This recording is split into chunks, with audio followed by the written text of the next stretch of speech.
तो अब शुरू होता है इन हेडलाइंस के बाद खबरों का roller coaster big and bold. आप जानते हैं इसमें शामिल होती है हर वो खबर जो आप देखना चाहते हैं, जैसे आप देखना चाहते हैं, without waste of time, bulletin with no confusion. सबसे पहले मैं आपको बताता हूं आज कौन सी खबरें रही आउटस्टैंडिंग बिग एंड बोल्ड। उस आफत के बारे में हम आपको बताएंगे जिससे आधा हिंदुस्तान जूझ रहा है, लेकिन सबसे बड़ा खतरा हिमाचल पर क्यों मंडरा रहा है।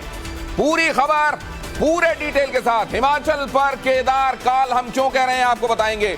और सोशल मीडिया से लेकर जिसकी चर्चा घर घर पर हो रही है, उस ज्योति मौर्य केस के साइड इफेक्ट्स क्या हैं, ये भी आप जानेंगे। आज बिग एंड बोल्ड दिखाएंगे आपको यूपी में कैसे तैयार हो रही है 24 की सियासी पिच, और क्या छोटे चौधरी का दिल एनडीए पर आ गया है। ये पूरी खबर आप देखेंगे और साथ ही आपको ले चलेंगे 60 करोड़ की एडवेंचर ट्रिप पर, जहां से लौटने की कोई गारंटी नहीं है। 60 करोड़ रुपए करोड़ों खर्च करके एडवेंचर ट्रिप, जहां से लौटने की कोई गारंटी नहीं होती, वहां लोग क्यों जाना चाहते हैं, ये पूरी खबर आप देखेंगे। लेकिन पहले ताबड़तोड़ बारिश ने कई रिकॉर्ड तोड़ दिए। शहर शहर बर्बादी, जल प्रलय खौफ पैदा कर रहा है। पहाड़ों पर नदियां रौद्र रूप दिखा रही हैं। लहरें, घर, मकान, पहाड़ सब बहा ले जाने पर आमादा हैं। तस्वीरें हिमाचल के सोलन जिले के परवाणु सेक्टर 5 की हैं। यहां पर आप देख रहे हैं जहां सड़क पर आए सैलाब ने देखते ही देखते तबाही मचा दी। सड़क किनारे खड़ी तमाम गाड़ियां माचिस की डिब्बी की तरह बहने लगी। यहां आप इन तस्वीरों में देख भी रहे हैं। घर देखिए कैसे ढह रहे हैं और कैसे गाड़ियां बहती जा रही हैं। मंडी जिले में व्यास नदी के किनारे बना होटल ताश के पत्तों की तरह ढह गया। व्यास नदी के किनारे बसे तमाम मकान और होटल बाढ़ की चपेट में आ गए। घरों के अंदर भी बाढ़ का मलबा घुस गया। लोग चिल्लाते और जान बचाते भागते नजर आए। शिमला समेत पूरे हिमाचल में पिछले 3 दिन से भीषण बारिश का दौर जारी है। कुल्लू, मनाली, सोलन से लेकर कई जिलों में तबाही मची हुई है। कुदरत ने पहाड़ी राज्य को तबाह कर दिया है। मनाली में व्यास नदी का रौद्र रूप यहां आप इन तस्वीरों में देख रहे हैं। नदी के किनारे बना 4 मंजिला होटल भरभरा कर नदी में समा गया। मनाली में बारिश ने सारे रिकॉर्ड तोड़ दिए। नदियां सब कुछ तबाह करने पर आमादा नजर आई। तस्वीरें जयपुर की भी देखिए। भारी बारिश के बाद सड़कें समंदर बन गई हैं। कई जगह पानी 3 फीट तक भरा हुआ है। लोग अपना सामान और जान बचाकर भागते नजर आ रहे हैं। तो वो पहाड़ हो या मैदान, इन दिनों बारिश और बाढ़ से बेतरह परेशान है। और बाढ़ में कारों को बहते हुए देखकर आप भी सोच रहे होंगे कि इनके मालिकों को इंश्योरेंस मिलेगा या नहीं। वैसे तो आपकी पॉलिसी के हिसाब से शर्त अलग अलग हो सकती है, लेकिन अगर आपके पास कॉम्प्रिहेंसिव बीमा पॉलिसी है तो शर्तों के आधार पर आपका क्लेम पास हो सकता है। लेकिन कुछ बातों का आपको ख्याल रखना पड़ेगा। पानी में डूबने पर गाड़ी को स्टार्ट नहीं करना चाहिए। अगर इंजन में पानी चला गया है तो गाड़ी को चलाएं बिल्कुल नहीं, बल्कि टो करके ले जाएं। इसके अलावा टाइम लिमिट का खास ख्याल रखें। और हाँ, ऐसी स्थिति में फोटो और वीडियो जरूर बनाएं ताकि आपको क्लेम मिलने में कोई समस्या ना हो। तो क्लेम मिल सकता है, लेकिन अगर वो कॉम्प्रिहेंसिव बीमा आपने कराया होगा तो, और साथ में तमाम एहतियात आप क्लेम करने के पहले जो बरती जानी चाहिए अगर बरतेंगे तो।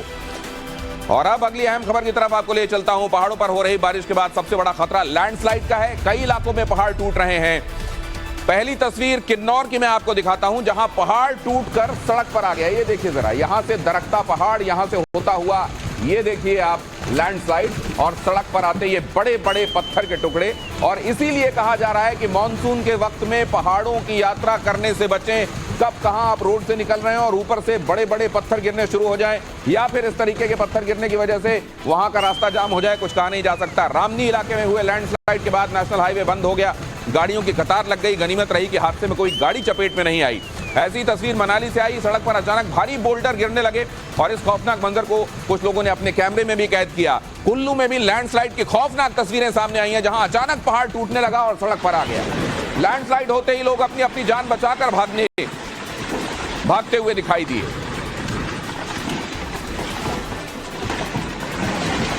और हिमाचल प्रदेश के ऊपर आसमान से आफत बरस रही है। वो ठीक वैसी ही है जैसी 10 साल पहले जून 2013 को केदारनाथ हादसे के वक्त थी। हम आपको दोनों समय की सैटेलाइट तस्वीरें दिखाते हैं और उससे आप खुद समझ जाएंगे कि हम ऐसा क्यों कह रहे हैं। एक तस्वीर 10 जुलाई 2023 की है और दूसरी 17 जून 2013 की, और इनमें बहुत स्पष्ट देख पाएंगे ये दोनों ही सैटेलाइट तस्वीरें हैं। और इसमें खास तौर से इस जगह पर ध्यान दीजिए। ये जो जगह है और यहां पर आप देख रहे हैं ये 2013 की तस्वीरें हैं। 17 जून 2013 की तस्वीर आप देखिए और यहां पर देखिए इस जगह पर 10 जुलाई 2023, दोनों ही जगह आपको दिखाई देगा। जो कॉमन है वो ये है कि यहां पर मॉनसून की हवाएं, अरब सागर से उठने वाली गर्म हवाएं और ये जो वेस्टर्न डिस्टर्बेंस की वजह से ये जो सिस्टम यहां पर एक्टिव हुआ है, ये तीनों ही यहां पर मिलते हुए, इनका तीनों का संगम होता हुआ दिखाई दे रहा है। ये केदारनाथ वाली जगह यहां 2013 में, और यहां पर देखिए यही सिस्टम बना हुआ है लगभग इस बार हिमाचल के ऊपर, और इसीलिए देख रहे हैं आप हिमाचल में उसी तरीके से फ्लड फ्लैश देखने को मिल रहा है, उसी तरीके की डिल्यूज देखने को मिल रही है, और उसी तरीके से लोगों को अचानक बादल फटने की सी बारिश का एहसास होता है और वहां आसपास सब कुछ तबाह और नेस्त नाबूद सा होने लगता है। बड़े बड़े भवन वहां पर आप देख रहे हैं ताश के पत्तों की तरह ढहते हुए दिखाई देते हैं और माचिस की डिब्बियों की तरह गाड़ियां बहती हुई दिखाई देती हैं। मौसम विभाग के मुताबिक ये जो मूसलाधार बारिश है, इसकी वजह से स्थितियां विस्फोटक बनी हुई हैं, और इसीलिए लोगों से अपील की जा रही है कि यहां इन जगहों पर हिमाचल में रहने वाले लोग अगर बहुत जरूरी नहीं है तो घर से बाहर ना निकलें। ये कंपैरिजन आपको दिखा रहा है कि ये तबाही वाले हालात क्यों बने हैं, क्यों बने थे तब केदारनाथ में और क्यों बने हैं अभी हिमाचल में। और अगली अहम खबर की तरफ आपको लिए चलता हूं। देश भर में बाढ़ और बारिश के बाद आ रही तबाही पर प्रधानमंत्री भी निगाह बनाए हुए हैं। पीएम नरेंद्र मोदी ने आज प्रधानमंत्रियों और आला अधिकारियों से बातचीत की और स्थिति का जायजा लिया, साथ ही जरूरी दिशा निर्देश दिए। पीएमओ की तरफ से बताया गया कि प्रभावित इलाकों में स्थानीय प्रशासन, एनडीआरएफ और एसडीआरएफ की टीमें राहत और बचाव के काम में लगी हुई हैं। और अब अगली अहम खबर की तरफ आपको लिए चलता हूं। दिल्ली से अहम खबर, राजधानी में लगातार हो रही बारिश के बाद एक तरफ जहां बाढ़ जैसे हालात की आशंका है तो सियासत भी कम नहीं है। एक तरफ बीजेपी ने जहां केजरीवाल सरकार के खिलाफ प्रदर्शन किया तो वहीं सीएम केजरीवाल ने हालात के मद्देनजर अधिकारियों के साथ बैठक की। बैठक के बाद केजरीवाल ने कहा कि यह वक्त आरोप प्रत्यारोप का नहीं है, इस समय सभी को मिलकर काम करना होगा। हालात ऐसे हैं कि प्रयास कम पड़ रहे हैं। इतनी बारिश के बाद दिल्ली का सिस्टम अभी तैयार नहीं है इस तरीके की बारिश को झेलने के लिए। और आपको बता दें कि हथनी कुंड बैराज से छोड़ा गया पानी कल दिल्ली में पहुंचने के आसार हैं, जिसके बाद दिल्ली में बाढ़ की आशंका जताई जा रही है। राजधानी में 1978 जैसी बाढ़ का खतरा है, ऐसा कहा जा रहा है। और अब अगली अहम खबर, जल्दी से जान लीजिए कि कल आपके शहर का मौसम कैसा रह सकता है, ताकि आप तैयारी कर सकें और आपको अगर कुछ प्लान करना है तो प्लान कर सकें। दिल्ली एनसीआर में 30 डिग्री सेंटीग्रेड बारिश यहां पर होगी, 35 डिग्री सेंटीग्रेड। लखनऊ यहां पर हल्की बारिश हो सकती है, हल्की बारिश 35 डिग्री सेंटीग्रेड के साथ। Patna maximum temperature 31 degree centigrade. Jaipur में लेकिन यहां पर बारिश हो सकती है। कुल मिलाकर ज्यादा बारिश की संभावना दिल्ली एनसीआर और जयपुर की तरफ आप देख रहे हैं, बाकी हल्की बारिश है लखनऊ और पटना में। बिग एंड बोल्ड में अगली अहम खबर की तरफ आपको लिए चलता हूं। यहां आप देखिए चैट, और चैट में अमन ने क्या लिखा वो आपको दिखाते हैं। चैट से जो खुलासे हुए उसमें क्या दिखाया जा रहा है वो आप देखेंगे। असल में उससे पहले ये बड़ी खबर देखिए, कुशीनगर से ये अहम खबर है। लव जिहाद का बेहद खौफनाक चेहरा सामने आया है। आरोपी अमन खान ने हिंदू लड़की को पहले पहचान छिपाकर जाल में फंसाया, फिर रेप करने के बाद वीडियो बना लिया और इसी वीडियो के आधार पर आरोपी ने उसे ब्लैकमेल करते हुए धर्मांतरण का दबाव बनाया। यही नहीं, आरोप यह भी है कि पीड़ित का गैंगरेप भी किया गया, जिसके बाद जिस फरोशी से जुड़े गैंग को भेज दिया गया। आरोपी अमन खान की चैट सामने आई है, वही चैट जिसके बारे में मैं अभी जिक्र कर रहा था, जिसमें वो पीड़ित को धर्म नहीं बदलने पर जान से मारने की धमकी तक दे रहा है। मामला सामने आने के बाद पुलिस ने अमन खान को गिरफ्तार कर लिया है। चैट में क्या क्या लिखा गया है वो मैं आपको बता देता हूं। तो इस चैट में जो खुलासा हो रहा है उसके मुताबिक अमन कह रहा है, मुस्लिम किसी से डरते नहीं, अगर किसी से तुमने इस बारे में बताया तो तुम्हारा पूरा परिवार खत्म कर दिया जाएगा। हम लोगों के पास कुछ भी कर जाने के लिए पैसा है, पैसे के दम पर हम फंसने के बावजूद निकल जाएंगे, लेकिन अगर तुमने मुंह खोला तो तुम्हारे बाप को फंसा देंगे और गोली से सबको मार देंगे। ये चैट में खुलासा है। यहां पर आप देख रहे हैं चैट में जो कही गई बात है उसका इंटरप्रिटेशन। यहां पर असल में रोमन में ज्यादातर बातें कही गई हैं, उसको हम यहां पर दिखा रहे हैं आपको। तो आगे क्या कहा गया है, हम मुस्लिम किसी से नहीं डरते। अमन ने पीड़िता पर मुस्लिम बनने का दबाव भी डाला। अमन ने कहा, मुस्लिम बन जा, नहीं तो तेरे टुकड़े टुकड़े कर दूंगा, तुझे गायब कर दूंगा, किडनैप करके रेप करूंगा और फोटो बाद में वायरल कर दूंगा। यहां पर यही बातें लिखी हुई हैं और इसी को हम यहां पर दिखा रहे हैं। इस तरीके से धर्मांतरण का दबाव और खौफ में डाले जाने की बातें। दिल्ली के करीब गाजियाबाद से भी धर्मांतरण का बेहद हैरान करने वाला मामला सामने आया, जहां 7 लोग अपना धर्म बदलकर इस्लाम कबूल कर चुके हैं, जबकि 4 लोग इस्लाम कबूल करने के करीब थे।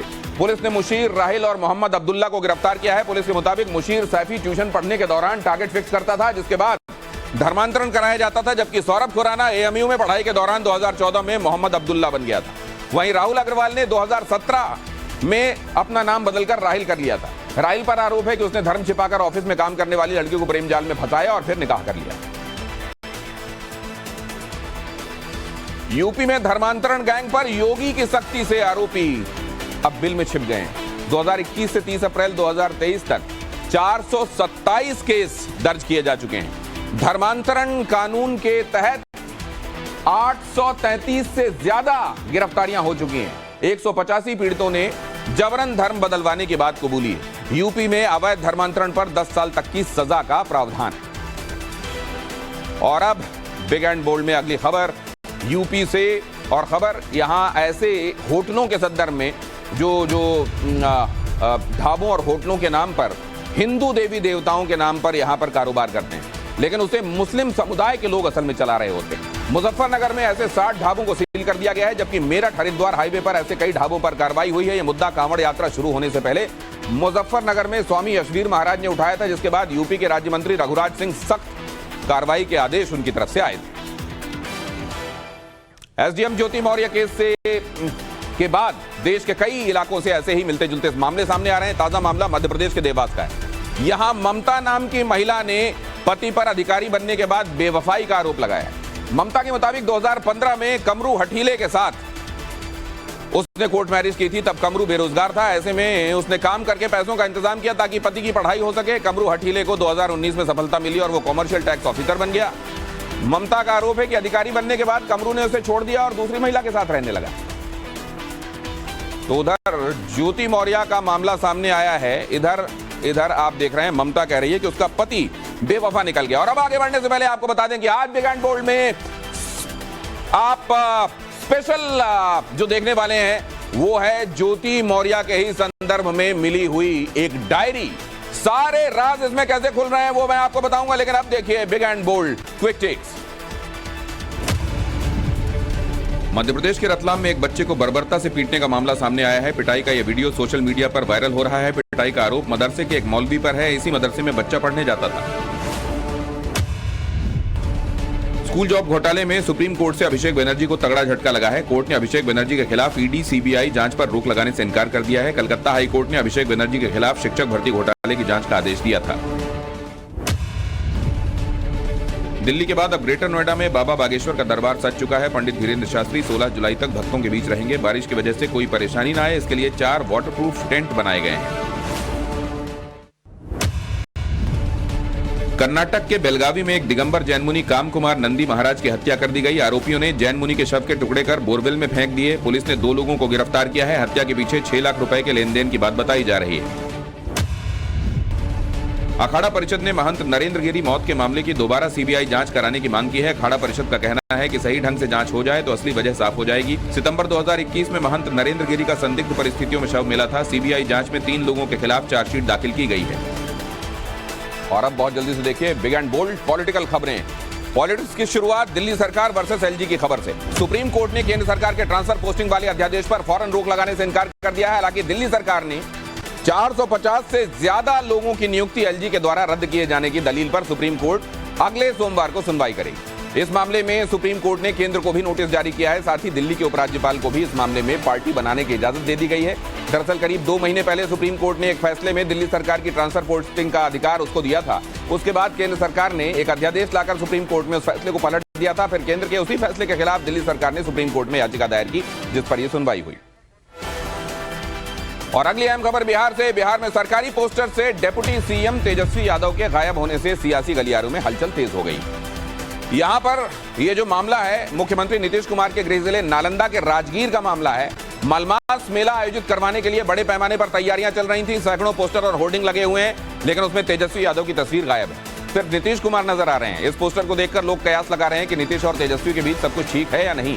जमीन के बदले नौकरी के मामले में सीबीआई की चार्जशीट दाखिल होने के बाद से ही अटकलें तेज थी कि शायद नीतीश कुमार और तेजस्वी के रिश्तों में तल्खी आ सकती है। अब इन पोस्टर्स ने उन अटकलों को ज्यादा हवा दे दी। और अगर एनडीए अपना कुनबा बढ़ाने के लिए लगातार कोशिशें कर रहा है और इसमें उसको कामयाबी भी मिल रही है। देखिए 2024 के चुनावों के लिए एक तरफ जहां विपक्ष महागठबंधन की तैयारी कर रहा है, तो वहीं बीजेपी ने भी जीत का ब्लूप्रिंट तैयार कर लिया है। बीजेपी की नजर अब ऐसी छोटी पार्टियों पर है जो विपक्ष का गणित बिगाड़ सकती है। इसकी शुरुआत बिहार से हुई, जहां पिछले महीने हुई विपक्ष की बैठक से ठीक पहले जीतन राम मांझी को एनडीए में शामिल कर लिया गया और अब निशाने पर हैं चिराग पासवान। चर्चा है कि चिराग पासवान 12 जुलाई को स्वतंत्र प्रभार राज्य मंत्री की शपथ ले सकते हैं। इस संभावना को तब और बल मिला जब चिराग पासवान ने अपनी पार्टी की हाई लेवल मीटिंग से पहले केंद्रीय गृह राज्य मंत्री नित्यानंद राय से लंबी गुफ्तगू की। वहीं हाल ही में केंद्र सरकार ने चिराग की सुरक्षा भी बढ़ाई। उत्तर प्रदेश में भी एनडीए का कुनबा बढ़ाने की तैयारी चल रही है। चर्चा है कि ओपी राजभर की पार्टी एनडीए में शामिल हो सकती है और उन्हें केंद्र में मंत्री बनाया जा सकता है। हालांकि राजभर ने अपने पत्ते अभी नहीं खोले हैं। मंत्री बनने की चर्चा को भी वो हवाई बता रहे हैं, लेकिन बात बात पर समाजवादी पार्टी पर हमले बोल रहे हैं। कल ही उन्होंने अखिलेश यादव पर ओबीसी और मुसलमानों को वोट बैंक के तौर पर इस्तेमाल करने का आरोप लगाया था। उन्होंने बेटे पर हुए कथित हमले के लिए समाजवादी पार्टी को ही दोषी ठहराया। वहीं पिछले दिनों राजभर के बेटे की शादी में बीजेपी नेताओं ने शिरकत की थी, जबकि प्रधानमंत्री नरेंद्र मोदी ने भी बधाई संदेश भिजवाया था। और महाराष्ट्र में आए सियासी भूचाल पर छगन भुजबल ने बड़ा खुलासा किया है। उन्होंने एक प्रेस कॉन्फ्रेंस के दौरान कहा कि करीब 3 महीने पहले ही बीजेपी के साथ गठबंधन को मंजूरी वाला दस्तावेज तैयार हो गया था और 45 से ज्यादा विधायकों ने इस पर सिग्नेचर भी कर दिए थे, जिसमें जयंत पाटिल और रोहित पवार भी शामिल थे। आपको बता दें कि जयंत पाटिल और रोहित पवार अब भी शरद पवार के गुट में हैं, जबकि छगन भुजबल शरद पवार को छोड़कर शिंदे सरकार में मंत्री बन चुके हैं। जिंदा था ओसामा, बाइडेन ने उसे मार गिराया। पूरी खबर बिग एंड बोल्ड इंटरनेशनल में आप देखेंगे, लेकिन उससे पहले आज की पॉलिटिकल 5 और अहम खबरें, quick 5 takes, big and bold. Lok Sabha चुनाव में राष्ट्रीय लोकदल के एनडीए में शामिल होने की चर्चा के बीच यूपी बीजेपी प्रदेश अध्यक्ष भूपेंद्र सिंह चौधरी ने कहा कि अगर जयंत चौधरी पार्टी में आकर पीएम नरेंद्र मोदी के नेतृत्व में काम करना चाहते हैं तो उनका स्वागत है। हालांकि आरएलडी प्रमुख जयंत चौधरी ने अभी तक अपना रुख साफ नहीं किया है। 2022 यूपी विधानसभा चुनाव में आरएलडी का समाजवादी पार्टी से गठबंधन था। आज से बिहार विधानसभा के मानसून सत्र की शुरुआत हुई। पहले ही दिन भ्रष्टाचार के मामलों पर सीएम नीतीश कुमार और डिप्टी सीएम तेजस्वी यादव से बीजेपी ने इस्तीफे की मांग की। पश्चिम बंगाल चुनाव में हुई हिंसा के बाद बीजेपी ने 4 सदस्यों की फैक्ट फाइंडिंग कमेटी बनाई है। पूर्व कानून मंत्री रविशंकर प्रसाद की अध्यक्षता में यह कमेटी कल हिंसा प्रभावित इलाकों का दौरा कर अपनी रिपोर्ट पार्टी अध्यक्ष जेपी नड्डा को सौंपेगी। तृणमूल कांग्रेस ने राज्यसभा चुनाव के लिए डेरेक ओब्रायन, डोला सेन, सुखेंदु शेखर रे, समीरुल इस्लाम, प्रकाश चिक बड़ाइक और साकेत गोखले की उम्मीदवारी की घोषणा की है। डेरेक ओब्रायन 2011 से सांसद और राज्यसभा में टीएमसी के नेता हैं। पश्चिम बंगाल में 24 जुलाई को राज्यसभा के चुनाव होंगे। मणिपुर हिंसा पर सुनवाई के दौरान सुप्रीम कोर्ट ने कहा कि वो राज्य की कानून व्यवस्था अपने हाथ में नहीं ले सकता। अदालत ने याचिकाकर्ताओं से ठोस समाधान लेकर आने के लिए कहा है। मंगलवार को भी इस मामले की सुनवाई होगी। और अगली अहम खबर जीएसटी से जुड़ी हुई। अब आप देख रहे हैं ट्रेंडिंग सेक्शन। केंद्र सरकार ने जीएसटी चोरी रोकने के लिए बड़ा कदम उठाया है। केंद्र ने जीएसटी को पीएमएलए यानी prevention of money laundering act के दायरे में शामिल कर लिया है। अब इससे यह होगा कि टैक्स की चोरी करने वाला, बिल में हेराफेरी करने वाला कड़ी कार्रवाई का शिकार होगा। सीधा मतलब यह है कि अब जीएसटी से जुड़े मामले में ईडी सीधा दखल दे सकती है और जीएसटी की चोरी करने वाली कंपनियों, कारोबारियों और संस्थाओं के खिलाफ कार्रवाई होगी। और अब अगली अहम खबर। अगली खबर उन युवाओं के लिए जो सरकारी नौकरी के लिए तैयारी कर रहे हैं। सरकार की तरफ से अलग अलग जगहों पर क्या क्या ऑप्शंस हैं। राजस्थान कर्मचारी चयन बोर्ड ने पद निकाला है कंप्यूटर ऑपरेटर का। आवेदन किया जा सकता है rsmssd.rajasthan.gov.in पर। लास्ट डेट 10 अगस्त है, चूकिएगा मत। बनारस हिंदू विश्वविद्यालय ने पद निकाला है जूनियर लीगल ऑफिसर का। bhu.ac.in पर जाकर आवेदन कर सकते हैं। 31 जुलाई के पहले आवेदन करना है। उत्तर पूर्वी रेलवे ने पद निकाला है अप्रेंटिस का। आवेदन किया जा सकता है ner.indianrailways.gov.in पर। आखिरी तारीख है 2 अगस्त। और अब बिग एंड बोल्ड में अगली अहम खबर। दुनिया के 2 अरबपति कारोबारियों की जंग की यह खबर। ट्विटर के मालिक एलन मस्क और मेटा के मालिक मार्क जकरबर्ग। जब से मार्क जकरबर्ग ने ट्विटर के कंपटीशन में थ्रेड्स को लॉन्च किया है, तब से मस्क और जकरबर्ग के बीच जुबानी जंग जारी है। दोनों ही अपने अपने सोशल मीडिया प्लेटफॉर्म पर एक दूसरे को भला बुरा कह रहे हैं। एक दिन पहले ही मस्क ने अपने एक ट्वीट में जकरबर्ग पर तंज करते हुए कहा, "जक इज कुक"। फिर जकरबर्ग ने इस ट्वीट का सीधा जवाब तो नहीं दिया, लेकिन थ्रेड्स पर एक यूजर के जरिए उन्होंने कमेंट पर रिप्लाई किया। इस थ्रेड में यूजर ने लिखा कि मस्क को चिढ़ाने के लिए अब आपको स्पेस में चले जाना चाहिए। इसका रिप्लाई मार्क जकरबर्ग ने एक स्माइली के जरिए किया।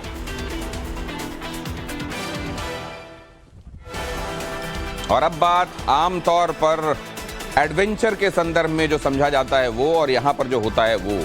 एडवेंचर के संदर्भ में अगर आप सोचते हैं तो यही कि ट्रैक करना, स्कूबा डाइविंग वगैरह वगैरह, ये सब एडवेंचर में आते हैं। लेकिन बड़े बिजनेस टाइकून और अमीर एडवेंचर के नाम पर कुछ ऐसा खतरनाक करते हैं जिसमें जान जाने का खतरा भी शामिल होता है। जिंदगी को दांव पर लगाकर लोग भारी रकम कमाते हैं। अमीरों की इस जानलेवा आदत या शौक या ट्रिप्स के बारे में आपको बताते हैं। टाइटैनिक का मलबा आपने देखा होगा, इसको देखने के लिए लोग जाते थे और करीब 2 करोड़ रुपए प्रति व्यक्ति खर्च किया जाता था। इसी तरीके से माउंट एवरेस्ट 24 लाख से लेकर 1.25 करोड़ तक इसमें पैसे खर्च किए जाते हैं और अंतरिक्ष का सफर करने के लिए 2 करोड़ से 22 करोड़ तक का खर्च करने के लिए लोग तैयार रहते हैं।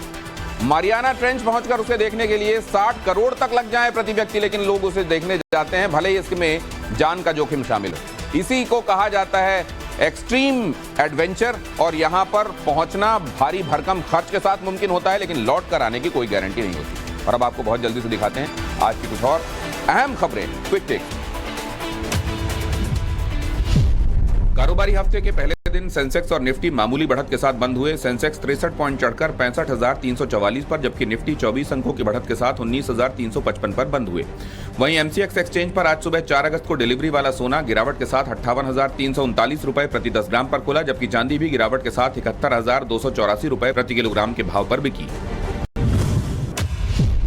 इंडियन अब फोन कॉल और एसएमएस के लिए टेलीकॉम कंपनियों की सेवाओं पर निर्भर नहीं रहे। टीआरएआई की एक रिपोर्ट में खुलासा हुआ है कि कंपनियों की पिछले 10 साल में फोन कॉल से होने वाली आय 94%, जबकि एसएमएस से 80% तक घट गई है। इसकी जगह इंटरनेट आधारित कॉल और मैसेजिंग ने ले ली है। हुंडई मोटर इंडिया ने आज एक्स्टर को 5.99 लाख रुपए की शुरुआती कीमत में लॉन्च कर दिया। कंपनी का दावा है कि ये सब 4 मीटर मिनी एसयूवी सेगमेंट में भारत की सबसे सस्ती और पहली कार है, जिसके सभी वेरिएंट्स 6 एयर बैग के साथ हैं। इस गाड़ी का मुकाबला टाटा पंच से होगा। एक्स्टर के टॉप वेरिएंट में 40+ सेफ्टी फीचर्स दिए गए हैं। और अब यहाँ एक ब्रेक, लेकिन ब्रेक पर जाने से पहले आपको बता दूं आगे इंतजार कर रहा है बिग एंड बोल्ड स्पेशल। और आज आप देखने वाले हैं आलोक और ज्योति मौर्य के रिश्तों के बीच जो डायरी सामने आई है वो सारे राज खोल रही है। वो राज कौन कौन से खोल रहे हैं आगे आप जानेंगे, कहीं जाइएगा मत।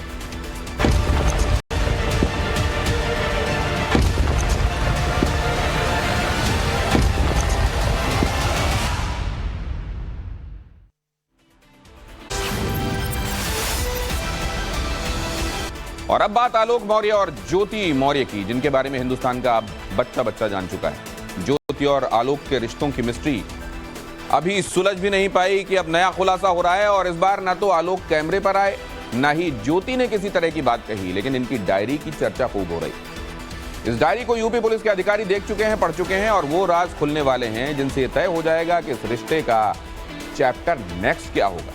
ये रिपोर्ट देखिए।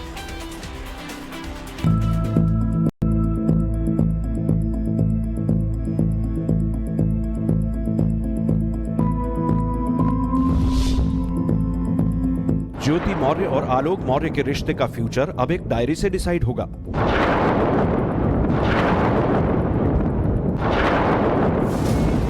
पति और पत्नी के बीच पैचअप होगा या दूरियां इसी तरह बरकरार रहेंगी, इसका हिसाब इन पन्नों का राज खुलते ही होगा। क्योंकि आलोक मौर्य ने पत्नी ज्योति मौर्य पर 2 गंभीर आरोप लगाए हैं। पहला, फर्जी तरीके से सरकारी नौकरी पाने का, दूसरा लाखों रुपए की घूसखोरी का। इस सिलसिले में एसडीएम ज्योति मौर्य ने लखनऊ के होमगार्ड विभाग में अपनी सफाई दी और मुख्य सचिव कार्यालय भी पहुंची। पति पत्नी और की इस कहानी में कई सारे ऐसे राज हैं जो अब तक सामने नहीं आए थे, मगर टाइम्स नाउ नवभारत के पास एक्सक्लूसिव डिटेल है जिससे ये साबित होता है कि ये कहानी लव चीटिंग और अफेयर से कहीं आगे की है। अपने पति आलोक मौर्य से बेवफाई का आरोप झेल रही एसडीएम ज्योति मौर्य के खिलाफ शासन ने जांच अपनी पूरी कर ली है। जल्द ही इस पूरे मामले पर फैसला आएगा, लेकिन टाइम्स नाउ नवभारत को ये जानकारी मिली है कि शासन में बैठे बहुत सारे अधिकारी ज्योति मौर्य से सहानुभूति रखते हैं। दावे के मुताबिक 100 पन्नों की डायरी के कुछ पेज आलोक मौर्य ने खुद मीडिया के सामने रखे और आरोप लगाया कि ज्योति मौर्य न सिर्फ उन्हें धोखा दे रही थी, बल्कि सरकारी पद का भी दुरुपयोग कर रही थी। इस सिलसिले में पूर्व आईपीएस अमिताभ ठाकुर ने बहुत बड़ी बात कही है। पीसीएस अफसर ज्योति मौर्य के पति आलोक मौर्य द्वारा उपलब्ध कराए गए डायरी के एंट्रियों के आधार पे मैंने 21 जून को मुख्यमंत्री उत्तर प्रदेश को शिकायत भेजी थी। अब तक इस मामले में कोई भी जांच नहीं हुई है, जो अत्यंत दुखद है।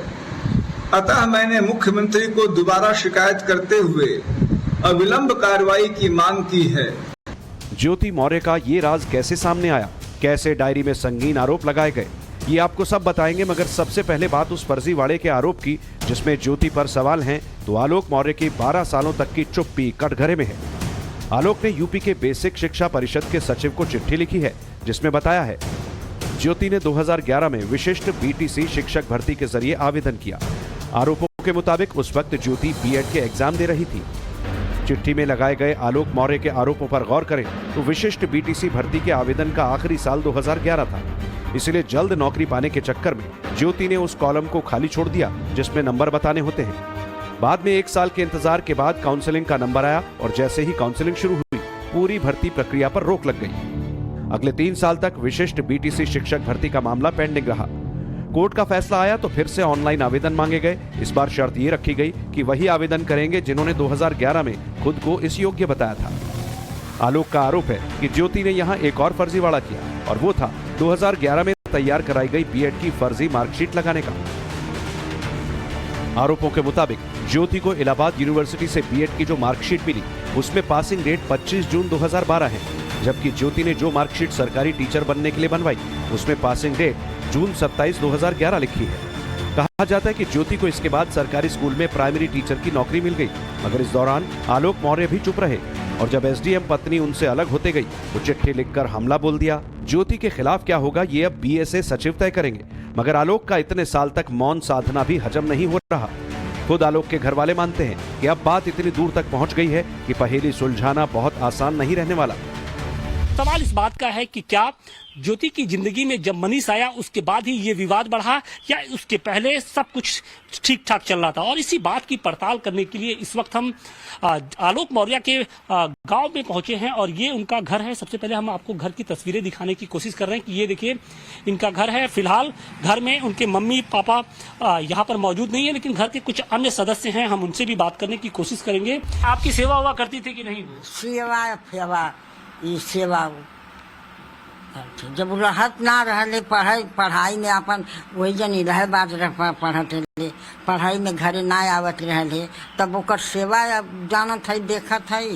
अब तो मोशन कर दिला, साल भर से दूसरे से फसल रहे हैं। ज्योति और आलोक क्या एक होंगे, और अगर ऐसा हुआ तो कितना वक्त लगेगा? इस सवाल का जवाब आलोक मौर्य तो माफी मांगकर दे चुके हैं, मगर ज्योति खामोश है। माना जा रहा है कि आलोक ने जिस तरह सिंपैथी कार्ड खेला उससे ज्योति बहुत फूक फूक कर कदम रख रही है। हालांकि उनकी तरफ से ये बात सामने रखी गई कि एसडीएम बनने से पहले का खर्च आलोक ही अकेले नहीं उठाते थे, बल्कि उन्होंने अपने बूते भी पढ़ाई की थी। ज्योति मौर्य को जिस विशिष्ट बीटीसी के तहत सरकारी नौकरी मिली उसमें पे स्केल 9200 से 34,800 रुपए था, जिसमें इन हैंड सैलरी 28,000 रुपए आती थी, जो कि मौजूदा वक्त में 37,000 रुपए है। जबकि आलोक मौर्य जिस 4th कैटेगरी की नौकरी करते हैं उसमें बेसिक सैलरी 18,000 रुपए है। बाकी चीजों को जमा घटा दिया जाए तो इन हैंड सैलरी 25,596 रुपए ठहरती है। चूंकि आलोक मौर्य की नियुक्ति साल 2009 में हुई थी, इसलिए अनुभव के आधार पर 2014 तक उनकी सैलरी में इजाफा हुआ होगा। हालांकि ये कहना कि आलोक मौर्य ने ज्योति को सरकारी नौकरी मिलने के बाद से एसडीएम बनने तक का खर्च दिया होगा, ये थ्योरी एक पक्षीय लग रही है। मगर आलोक के घर वाले इसकी बजाय बिगड़े रिश्तों की कड़ियां सुलझाने पर जोर दे रहे हैं और इसके लिए विलेन ठहरा रहे हैं मनीष दुबे को, जिनके चलते ज्योति और आलोक के बीच दूरियां आई। अब आलोक मौर्य की कोशिश ये है कि किसी तरीके से जो पूरा मामला है उसको सॉर्ट आउट किया जाए। वो माफ़ी मांगने को भी तैयार, उनका कहना है कि अगर माफ़ी मांगने से सब कुछ बेहतर होता है तो वो तैयार हो जाएंगे। आप लोग की क्या इच्छा है, आप लोग क्या चाहते हैं? देखिए, उनके बारे में तो आप लोग सब कुछ जान गए होंगे। जो लड़का वहां से लाके पढ़ा सकता है, सब कुछ इतना कर सकता है, वो लड़का किस क्वालिटी का होगा और उसका दिमाग कैसा होगा, नेचर उसका कैसा होगा। तो जाहिर सी बात है, अगर वो चाहते हैं कि हम अपना लें उसको, तो इसमें कोई वो खराब बात नहीं है। क्योंकि अगर किसी आज इसमें माहौल में आप देख ही रहे होंगे कि तमाम तरह की कई लड़कियां होती हैं, अगर वो भाग जा रही हैं, यहाँ तक कि फिर उसके बाद वापस आ रही हैं, माँ बाप उसी खुशी में लड्डू बांट रहे हैं। अगर घर के सदस्य हैं, गलती सबसे होती रहती है, परिस्थितियां हमेशा एक तार नहीं रहती हैं।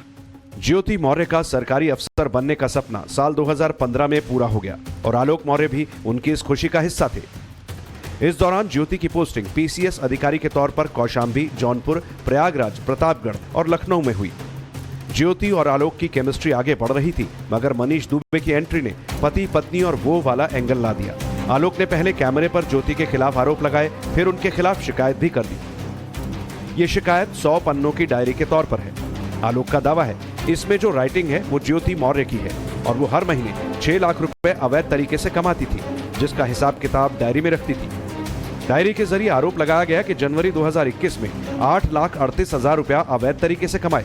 फरवरी में यह आंकड़ा करीब 6 लाख रुपए बताया गया। जुलाई 2021 में 5,12,000 तो अक्टूबर 2021 में 6,40,000 रुपए की उगाही का आरोप आलोक ने ज्योति पर लगाया है। ये डायरी आलोक ने होमगार्ड विभाग को भेज दी, जिसमें हर पेज पर स्वास्तिक बना है, शुभ लाभ भी लिखा है। आलोक ने कैमरे पर इस डायरी से जुड़ी कोई बात तो नहीं बताई, मगर उन्होंने ये भी संगीन इल्जाम लगाया है कि डायरी में एल और टी भी लिखा है। एल का मतलब लाख से है और टी का मतलब 1000 से है। आलोक के मुताबिक सप्लाई इंस्पेक्टर से हर महीने 15,000 और मार्केटिंग इंस्पेक्टर से हर महीने 16,000 रुपए ज्योति को मिलते थे। इस लेन देन के आरोपों में कितनी सच्चाई है, इसकी जांच जल्द ही सामने आने वाली है। लेकिन अंदर खाने खबर यह है कि आलोक भी अब बैकफुट पर है और ज्योति भी खुद को पाक साफ बता रही है। ज्योति ना तो खुलकर आलोक के खिलाफ आरोप लगा रही है, ना ही उसके परिवार वालों को भला बुरा कह रही है। इसी सॉफ्ट कॉर्नर को देखते हुए आलोक के गांव वालों को रिश्तों में सुधार की आस दिखती है। आपका नाम जानना चाहेंगे? हमारा नाम विजय प्रकाश है, तो क्षेत्र पंचायत सदस्य बछवल के हैं। बचवा, ये बताइए कि आलोक अब एक तरीके से बैकफुट पे दिख रहे हैं। जी, जी। किस तरीके से वो आरोप लगा रहे थे, अब उन आरोपों से वो बचते हुए दिख रहे हैं। वो कह रहे हैं कि अगर माफी मांगने से सब कुछ ठीक हो जाता है तो हम इसके लिए तैयार हैं। आप लोग भी क्या उनकी बात से सहमत हैं? बात से हम लोग सहमत है। अगर वो आलोक मौर्य जी, अगर उनको लगता है कि इस बात में दम है। आप लोग क्या चाहते हैं? हम लोग भी यही चाहते हैं कि आलोक मौर्य और ज्योति का साथ एक हो जाए। यही चाहते हैं कि अब तक जो हुआ वो हुआ, लेकिन ऐसा आगे नहीं होगा और ज्योति मौर्य आलोक मौर्य दोनों लोग साथ रहें। आप आलोक के दोस्त हैं? जी, आलोक का हमारी शिक्षा प्राइमरी से 10th तक हुई है साथ ही में। दोनों लोग साथ में ही पढ़े हैं। 10th तक। तो कभी ज्योति से मिले थे कि नहीं आप? नहीं, ज्योति से मिले तो नहीं थे, लेकिन ज्योति आई थी एक बार जब उनका जो कि एसडीएम पद पे चयनित हुए थे। यहीं से उनका माल्यार्पण स्वागत करके लोग गए थे। साथ में हमारे मास्टर साहब भी थे साथ में। माल्यार्पण करने के बाद उनके घर जो कि सभी लोग गए थे।